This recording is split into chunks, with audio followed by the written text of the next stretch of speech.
Many online courses and memberships include some form of peer community. And honestly, building Wit Wire's student community has been one of the most unexpectedly rewarding parts about being a solopreneur. But one of the biggest challenges that might prevent your community from growing is low engagement. In fact, in their recent community trends report, Circle shared that community engagement was ranked as a higher priority success metric than both total members and total revenue. That's why today I wanted to share 20 simple, tested strategies you can use to build an engaged online community of any size in any industry.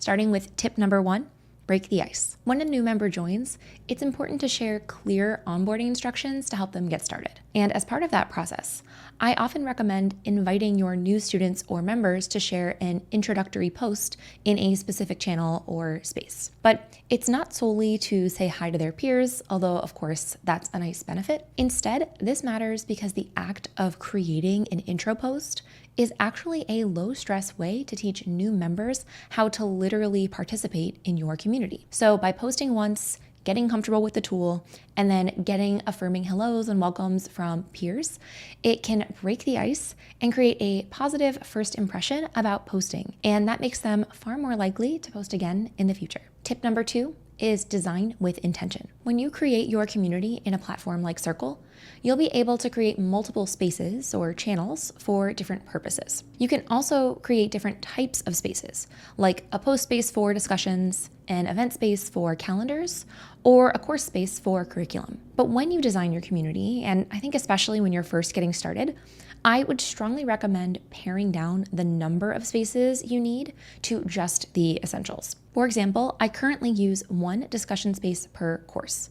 And optionally, you could divide by subtopics by letting members add specific tags to their posts for further filtering. By the way, I've been a paid Circle customer since they launched, and I currently use Circle for all of Wit Wire's online courses and student community. For transparency, Circle is also the sponsor for today's video. But all of these tips come from my personal experience leading a community of nearly 1,000 course creators and solopreneurs. Tip number 3, reply to every post. It might surprise people to hear that I still reply to every single post in the Wit Wire community. But in the beginning especially, I think this is absolutely crucial, because if a member posts in your community and they don't hear any replies, then they almost certainly won't come back because they aren't really getting anything in return. Similarly, if someone creates a post with no engagement, I don't know why they would reply to anyone else's posts. And I think that's why a lot of online communities are what I might call like tumbleweed towns, where there really isn't a lot of engagement going on. I can't stress this enough, but I really think that people do as the leader does, not just as the leader says. So in the beginning, I think it's a huge priority to reply to everybody, whether it's their intro posts or their questions, because that builds trust that if they ask for help, they will receive support. Over time, other peers will follow your example and they'll start to engage in the comments too. So I think when you lead by example here and you reply to every post, again, it not only builds trust, but it'll also build engagement because members follow the leader. They do as you do. You might reply in writing, or you might use screenshots. And I think images are really powerful. So as a pro tip, I use CleanShot to create useful images and point to key parts of screenshots when I'm replying in the Wit Wire community. But that also transitions into tip number 4, which is reply with video. Recording a short video, often where I'm sharing my screen and maybe just talking over it, is actually faster and more effective than creating a written reply, and also more valuable and personalized for my students. So I definitely think it's a win-win. And if curious, you can use any recording tool, in fact, including CleanShot, to create your screen share video.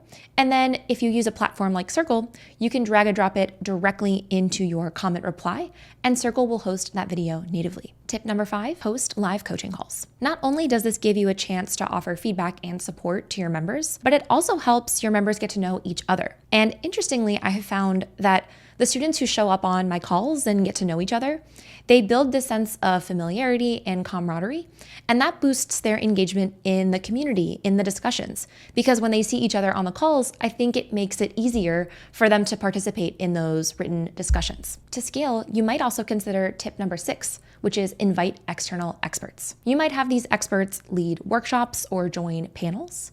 And in addition to subject matter experts, which can expand the value of your membership or program, you might also consider having alumni-led sessions. So you might have case studies or even panels where you interview some of your alums, and they can pass on not just their experiences, but also a bit of inspiration and motivation to your other members. Tip number 7 is host coworking calls.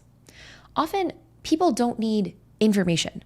What they actually need is time to do the work. So instead of having all of your calls rely on knowledge sharing, you might set up a recurring call, perhaps bi-weekly or monthly, where people join you in a live room, you all mute, and you do your independent work.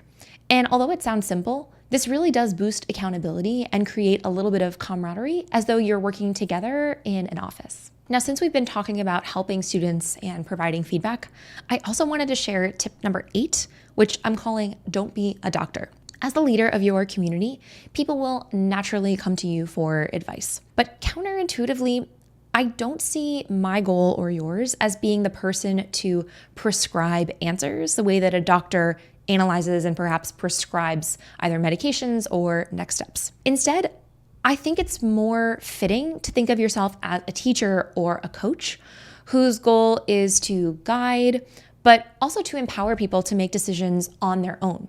Because if people rely on you to make all of their decisions, then that's going to create a community of people who need you in order to take action. But what I want you to do is embrace the title of coach and supporter, who can absolutely provide feedback and ideas, but ultimately empowers your members to make decisions on their own. Tip number 9 is initiate discussions and prompts. Your members will start discussions and ask questions, but I think it adds another level of engagement when you, the community leader, also initiate posts.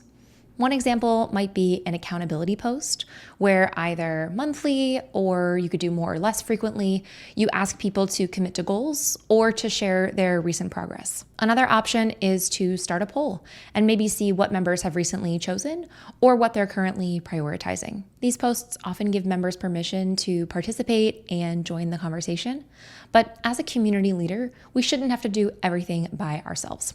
And that leads me to tip number 10, which is embrace AI support. As your community grows, you'll need to find new ways to support and coach your members at scale. And one great way you can do that is through AI chat agents, which are available 24/7 and operate as an extension of your community's knowledge. For example, in Circle, you can build up to 10 different chat agents with different goals. So one might focus on onboarding new members, a second might be dedicated to answering course-related questions, and a third might handle billing and technical issues. You can adjust the tone and replies, and you'll have full visibility into all chat conversations via a dedicated inbox. Also, crucially, any knowledge shared with your AI agents is private to only your Circle community. So it isn't shared externally, nor is it used to power any other AI agents in other communities. In addition to taking work off of my plate, I think where AI agents really shine is in speed. I have students all over the world,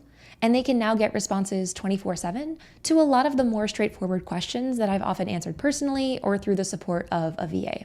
So I'm really excited about how this will elevate my existing student experience. Now that said, that brings us to tip number 11, which is to automate without losing human connection. We've talked about great examples of automation, things like AI agents, or earlier we talked about an onboarding experience, which might include something like an automated welcome email. But I think this can go too far when we totally take out the personalized connections to people. So one tiny example that comes to mind is the personalized welcome. I still reply with all of my new students. I say hello, I acknowledge something from their welcome post. I'm not just copying and pasting the same reply, and I haven't built an automation to just do it for me.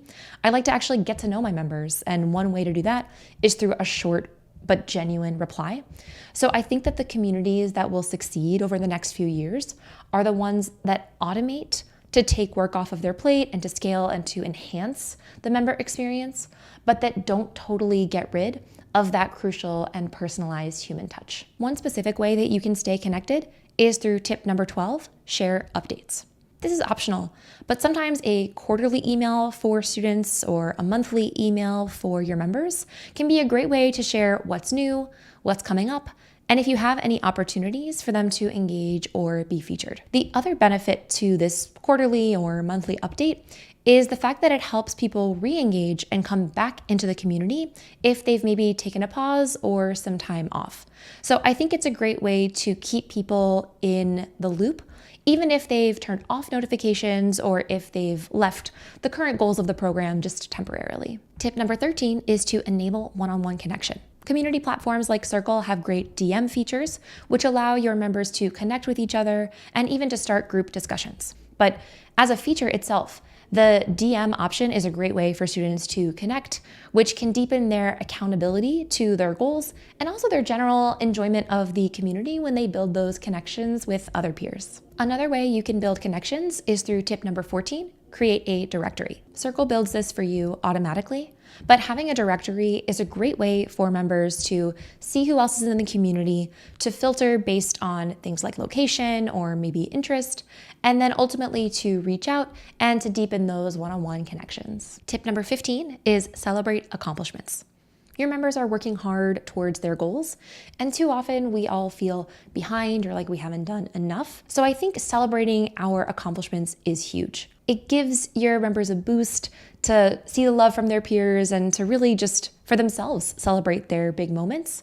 But also I've seen from experience that members really appreciate seeing their peers win because it is motivating and inspires them to see if someone else could do it, then they could do it too. Optionally, you might choose to reward certain big milestones with either merch or even tags to gamify your community a bit, but I think that part is optional, and what matters most is celebrating the big moments. I also want to talk about tip number 16, which is to focus on people who do engage rather than stressing over people who don't. The truth is that different people participate in communities in different ways. Some are proactive. They are the trailblazers, they are initiating posts and replying, and those people are amazing and will help build up your community over time. Others might be kind of in the middle, where they're interested and they might engage a bit passively, but they might not initiate comments or posts, and those people are more like active participants. So even if you don't see them,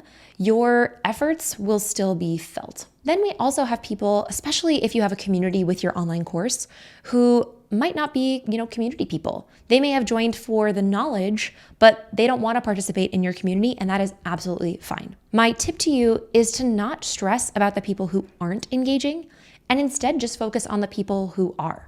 Over-deliver for them, give them great feedback, do what you can to help them succeed, and trust that the people who will want to engage and get support will see how you've helped others and then feel like they can join in and get that help from you as well. I also want to talk about tip 17, which is rewarding referrals. Your existing members and students are some of your most powerful advocates. And chances are good that they know other people who would be a great fit for your program as well. So if you want, you can create either a paid referral program or a paid affiliate program where they can have a monetary incentive to share your offers with their own audience. Tip number 18 is to be inclusive and empathetic. This might go without saying, but as a community leader, we want to be welcoming and inclusive, and not everyone in our community will be exactly like us, and in fact, some of them might be quite different.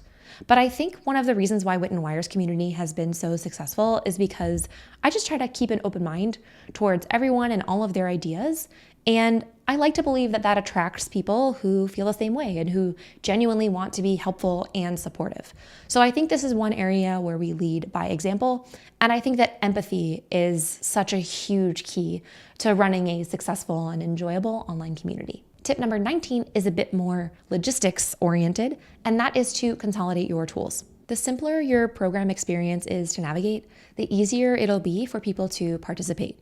So if your community is tough to find, like maybe you're a course creator, but you also have a student community and there are also calls, if all of those elements are housed in different tools, then I think you might lose people. So if possible, that's why I think it's great to use one tool like Circle to keep everything in one place. But it's also natural to need more than one tool as a solopreneur. So it's not a negative big picture. But if curious, one reason why I switched my courses from Teachable to Circle is because I wanted to house everything under one roof. But that happened naturally as my business grew. So in the comments, let me know if you want to hear more about Teachable and Circle and why I made that transition. But generally, as your business grows, just keep an eye on simplicity and consolidating when possible. Tip number 20 is express gratitude. I think it's so important to let members know that I appreciate them. So when I see that they've gone out of their way to share a great resource or to provide feedback to somebody, I will just quickly reply and thank them for that contribution and just say, this is so helpful. And ultimately, it's the people that make your community. And an engaged community is what boosts like the genuine value of your overall experience. So I think it's so important for your members to know that you appreciate them. So that's why I think those little comments go a long way. I also wanted to thank you for watching this video and for supporting Wit Wire. Whether this is your first video or you are a loyal subscriber and have been here for years, I'm just so grateful to have you here and to be able to create great content for you. So if you haven't already, please don't forget to subscribe to Wit Wire and like this video if you have gotten value out of it.